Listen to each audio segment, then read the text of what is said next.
right, welcome back to the show. My guest today is the writer of a new book coming out from our friends at Scholastic. It's The House of Harkness, Scarlet Wish graphic novel.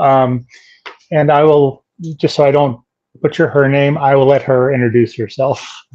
Hi, I'm Preeti Chhibber, and yes, I wrote House of Harkness, and I'm really, really excited to talk about it. And well, you've also written, some other comic Yeah, books, including few others. a few others. But before we get started talking about this book, tell us a little bit about yourself, your journey as a comic book reader and creator. Sure. I mean, I've been reading comics my whole life. Like my mom loved Archie comics, so they were always like the thing in the house, even from my earliest years. My brother loved superhero comics. The first superhero comic I can read, I remember reading, which I was definitely too young to be reading, was The Death of Superman. It was like I just found it and I was like, oh, look at all the colors. I would have picked this up. So long time spent with one of my favorite mediums. I started writing comics now, long time now. Like my friends and I had a web comic when I was, younger, and started doing Cape comics. I think my first one was 2020 potentially. Superhero stuff in general started with Peter and Ned's Ultimate Travel Journal, which was a tie-in to Spider-Man Far From Home, which was one of the coolest things that I've ever gotten to do. And so, yeah, I've just been doing a lot of comic stuff for a long time. I love doing it. It's such a fun way to tell stories and such a fun and kind of limitless avenue through which to tell stories. What's cool about House of Harkness is it's an adaptation of an Infinity comic Marvel did. So that's been really cool to see, sort of adapting, when you're thinking about how you're writing an Infinity comic might be different than when you're thinking about how you're writing like a physical comic. So it's been interesting to see what that process has been like. And jumping into the book, why don't you give us an overview of the story that takes place? Sure. It's Alterna U, and it's kind of magical school Alterna U. So everybody is a student at the House of Harkness, which is a magical boarding school. And so kind of what we were tasked with was taking a bunch of magic users from Marvel Comics and aging them down and putting all of them in the school, and the kind of chaos that erupts from that piece of it. And then you have sort of Wanda as the new girl, and Agatha as the queen bee of the school. Clearly it has her name.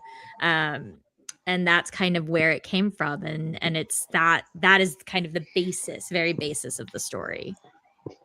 So, and that was going to be one of my questions. You introduce a lot of, the characters that, Marvel readers would be familiar with, but they're aged down. How was that was that challenging to kind of adapt those characters that are more mature and making them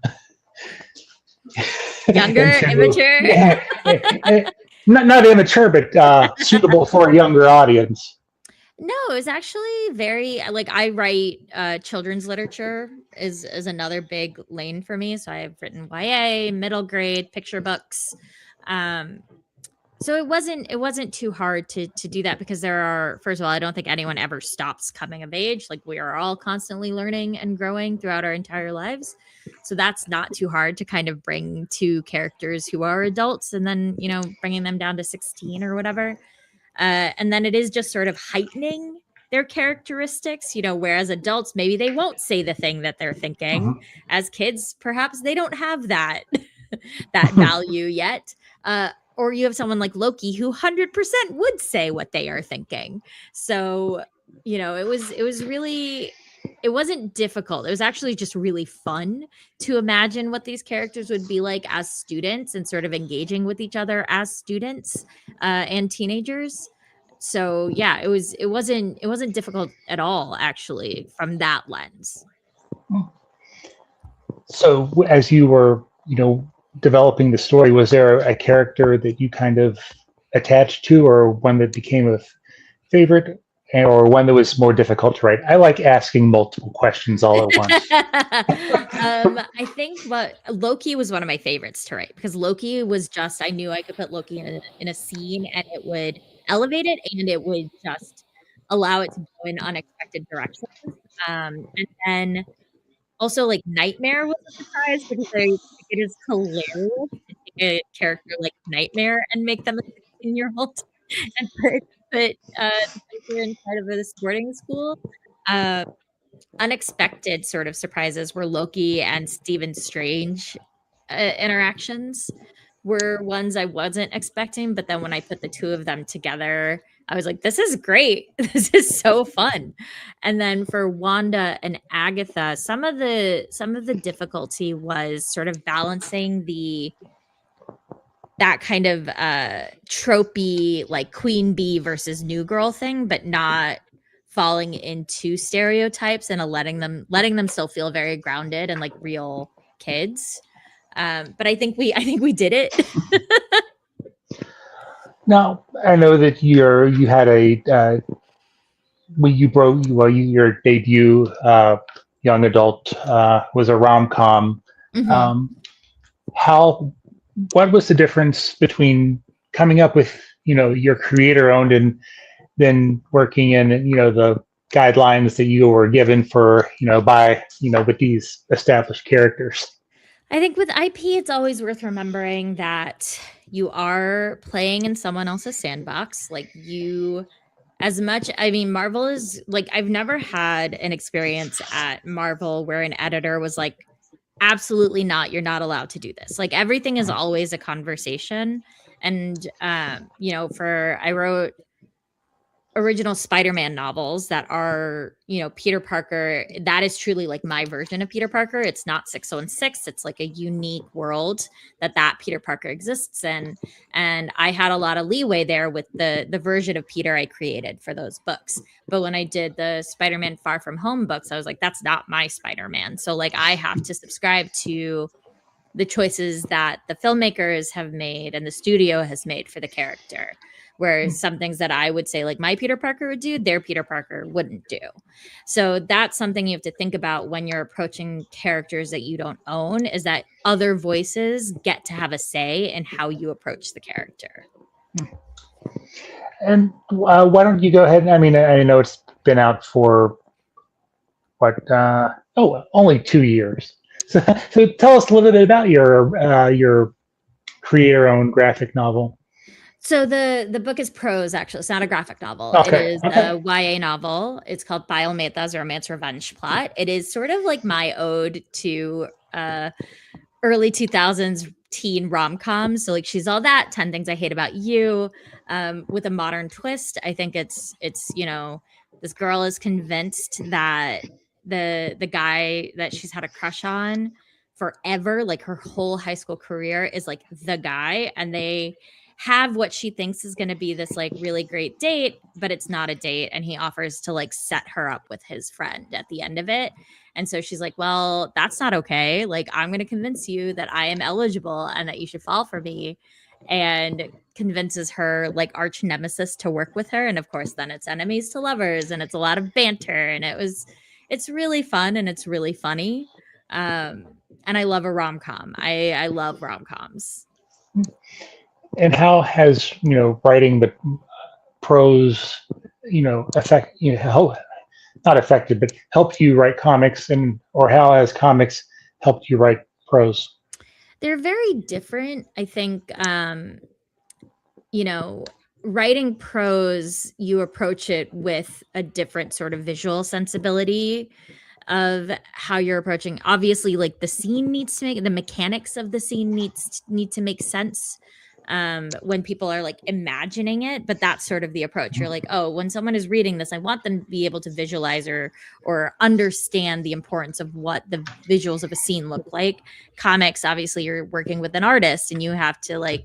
When I write my comic book scripts, I like to let the artist have room to have fun with what the approach is. So my scripts are often like, this is what we need. This is what I think it looks like. This is what the necessities are within this panel. But like, have some fun with how you want to approach it. Have some fun with how you decide to like build, this piece of it or whatever it is. because I'm not, as much as I wish I could draw, I cannot. I will never be an artist writer. I am not good at it. I did not develop those skills. So I think that they're just really, really different things. Like comics has a much higher economy of language when you're, there's only so much dialogue you can fit into, a panel when you have multiple panels on a page. And obviously some writers like stretch the limits as to what that looks like, or change that approach. But you are always thinking about the dialogue in a visual capacity, as opposed to prose. Obviously you have a lot more room for the words on the page. So tell us a little bit about the rest of the creative team on the on the book, and working with them, because it sounds like you said, you give them kind of some, not free reign, but a lot of chance for them to work their magic. Yeah, it's I think the artists are always just as everyone is bringing something to the table when it comes to comics are truly collaborative. I mean, I think novels are collaborative between the writer and the editor. Here you have editor, letterer, colorist, artist. Like there's so many different roles that come into it. Jody Nishijima did the character design, like all the obviously also illustrated the book, but like she came up with the look of the House of Harkness. She came up with the uniforms and kind of what the aesthetic looked like. Like in my script, obviously was like, it's huge and it's grand and it's, maybe there's some Gothic elements. But she came in with like, this is how I think we adapt our traditional superhero looks. Here are several, iterations, I think, of what they could look like. And then we all kind of went back and forth on how we thought the approach could work, what notes we might have. So like the artist brings like this lens to it of like visual creativity that is so grounding and so important to obviously like comic books. So do you have a favorite scene that you wrote in the book, or I think Loki's introduction is one of my favorites. It's so fun. And I like the way that you introduce the characters. It's kind of a picture of them, a short little blurb about them, and you're good. We're not having a lot of exposition, and they kind of get to breathe as they go along. Yeah, you have a tight. That's what I'm talking about. Economy of space and language in comic books. You gotta get stuff out there when you can. So, what writers from any form of media kind of influence or challenge you and your work? Ooh, I think there's so many. I think like on the comic side, you have people like G. Willow Wilson, who is incredible. You have Greg Pak, who is incredible. So many ways in the different ways and the unique ways you can tell story within what some might feel is a very constructive or constructed space. And then on the YA side, of course, this is like that thing where someone's like, what's your favorite book? And you're like, I've never read a book in my life. I don't read. It's like panic, like, oh, who do I list? Because there are truly, it's like you're impacted by everybody that you've ever read. Obviously, like your brain changes after you've read a book, whether you like it or you didn't like it. You are changed when you have engaged with art someone else has made. And so for influences, like my humor, I would say, is like Bill Lawrence from Scrubs, like had absolutely influenced the way I approach comedy in my writing. Yeah, I wish I had I need to create a set list that when someone asks this question, I'm like, you have it here, because it's so hard to think off the top of your head, even though there are 8 billion people who have influenced the way and who I aspire to be. I think Julie Murphy is an amazing YA writer who I love how she handles romance and comedy in her work. So yeah. And how do you feel that you've grown as a uh, writer, given from when you first started writing for comics until, let's just say House of Harkness for. I know. I don't know. I feel like it's still every time I start a script, it's like panic. Like, how do I do this? It feels like starting over every time I open a new project. I think one way is that I don't feel so constrained. I think when I started, probably I felt like there was like a right way to do things, and I don't know if I think that's true anymore. And maybe taking a step back from worrying about how it's going to be perceived. Like, that's always going to be a layer of anxiety when you're, putting your work out there for other people to read. But I think it took up a lot more space earlier than it does now. Is there, so as we wrap up here, is there anything else about the book that you wanted to make sure people knew, or anything else you're able to, tease? I think that it is just a really fun, magical school story. I think it's a great entry point for people who don't know the characters or the comics. It's a great thing for people who do know the characters in the comics. It's a great entry point for kids. I think one thing that's really important that we sometimes forget is that it's not easy to get into comics necessarily. It's not like such a simple thing.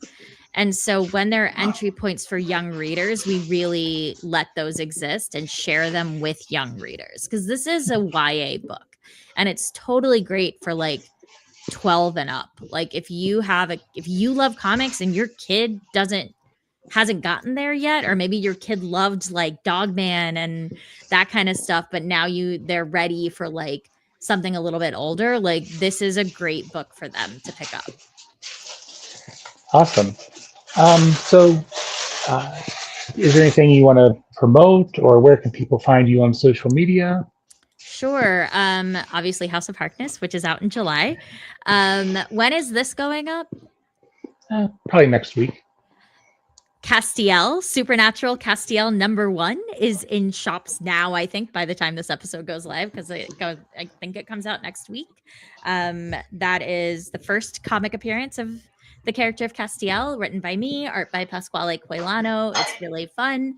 So that's one. And yeah, then I guess House of Harkness. For me, you can find my work at my website, which I need to update, preetichhibber.com, or you can find me on Blue Sky, Instagram, and Tumblr at Run with Skizzers, Skizzers.